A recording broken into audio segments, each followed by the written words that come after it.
Halo, salam sipil, kembali lagi bersama saya, Bari, di channel Awam Sipil.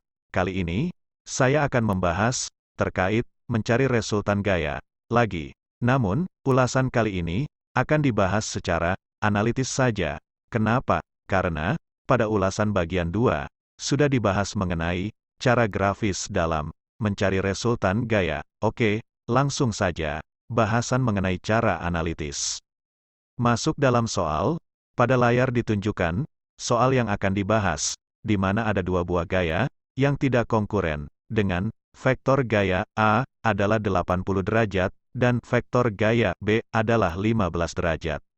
Adapun, diketahui besarnya, gaya A sama dengan 175 ton, dan gaya B sama dengan 155 ton. Lalu, perjanjian tanda adalah positif, seperti yang terlihat pada layar monitor Anda, dan pada ulasan-ulasan sebelumnya. Ada 3 metode dalam mencari resultan gaya. Yang pertama, metode segitiga, kedua, metode jajaran genjang, dan yang ketiga, metode poligon, yang kesemuanya dapat dilakukan secara analitis maupun grafis. Untuk bahasan resultan gaya kali ini, saya hanya akan membahasnya secara analitis saja. Lanjut. Sebelum mencari berapa besarnya resultan, pertama-tama adalah menyusun, memproyeksi, serta mencari sudut-sudut gaya pada layar, disusun dan diproyeksi gaya-gaya yang membentuk suatu paralelogram dengan resultan gaya bekerja di antara vektor gaya A dan vektor gaya B dalam suatu koordinat kartesian, dan gaya-gaya tersebut juga menjadi konkuren. Kemudian, karena terbentuknya gaya-gaya pola jajar genjang dan konkuren dalam suatu koordinat kartesian, maka selanjutnya dicari sudut gaya-gaya. Namun, sebelumnya, sudut-sudut yang akan dicari adalah sudut alfa, beta, lambda, dan theta. Seperti pada layar Anda, terlihat bahwa besarnya sudut alfa yang terbentuk antara vektor gaya A dan vektor gaya B adalah 65 derajat. Sedangkan, sudut lambda, yang terbentuk antara vektor gaya B dan garis proyeksi, adalah sebesar 115 derajat. Lalu cara lain, untuk mendapatkan besar sudut lambda, adalah 360, dikurang 2 kali sudut alfa dan dibagi dengan 2. Kenapa dibagi 2? Karena ada 2 sudut lambda, kalau dilihat pada pola paralelogram. Nah, sebagai informasi juga, bahwa jumlah sudut-sudut yang diketahui jika ditotal, hasilnya adalah 360 derajat, dan satu lagi, jika di soal, sudut vektor gaya A terhadap horizontalnya adalah 80 derajat, sama halnya jika terhadap sumbu X dalam koordinat kartesian, lalu vektor gaya B adalah 15 derajat terhadap horizontal atau sama terhadap sumbu X, akan tetapi berbeda jika terhadap sumbu Y, yang besarnya adalah 75 derajat. Demikian ulasan daripada menyusun, memproyeksi, dan sudut-sudut yang telah diketahui. Lanjut. Berikut ini akan dicari berapa besar resultan gaya.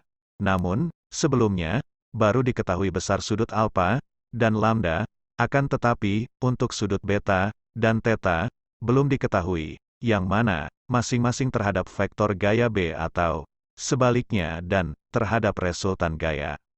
Berapa besar sudut-sudut tersebut adalah dengan menggunakan aturan sinus terlebih dahulu dalam mencari sudut atau arah beta, baik terhadap masing-masing daripada vektor gaya B dan resultan gaya.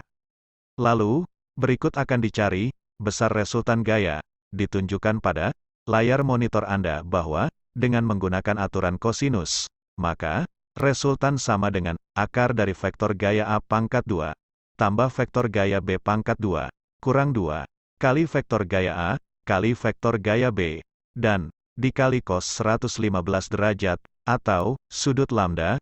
Dan kenapa harus sudut lambda? Karena, kalau mengikuti aturan metode segitiga, atau aturan sinus, atau vektor gaya A dipindahkan atau diproyeksikan ke garis proyeksi antara resultan gaya dan vektor gaya B, maka akan terbentuk suatu pola segitiga, yang artinya perbandingan resultan gaya dan sudut lambda sama dengan perbandingan antara vektor gaya B dan alfa, lalu vektor gaya A terhadap beta. Namun, tidak bisa langsung dikerjakan, mengingat ada dua variabel yang belum diketahui, yakni resultan gaya dan sudut beta.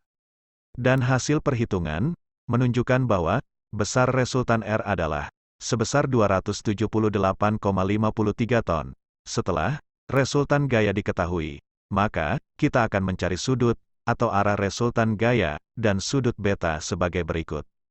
Pada monitor Anda, ditunjukkan perbandingan, seperti disampaikan sebelumnya, bahwa dengan menggunakan aturan sinus, maka perbandingan antara resultan dan lambda sama dengan vektor gaya A dan sudut beta, lalu vektor gaya B dan sudut alfa. Namun, karena alfa sudah diketahui, maka tidak dilibatkan dalam penyelesaian secara perkalian silang, dan juga memudahkan penyelesaian, maka terlihat bahwa arcus sin beta atau sudut beta adalah sebesar 34,71 derajat. Setelah diketahui sudut beta, selanjutnya dicari arah atau sudut resultan gaya terhadap sumbu X adalah dengan menambahkan sudut beta dan sudut vektor gaya B terhadap sumbu X, serta besarnya adalah 49,71 derajat dari sumbu X atau 40,29. Oke, sekian untuk contoh perhitungan kali ini. Semoga bahasan ini dapat membantu. Lalu, berikut saya akan membahas tentang mencari resultan gaya menggunakan cara lukisan kutub. Jadi, nantikan ulasannya di channel Awam Sivil, serta jangan lupa dukung channel ini. Terima kasih.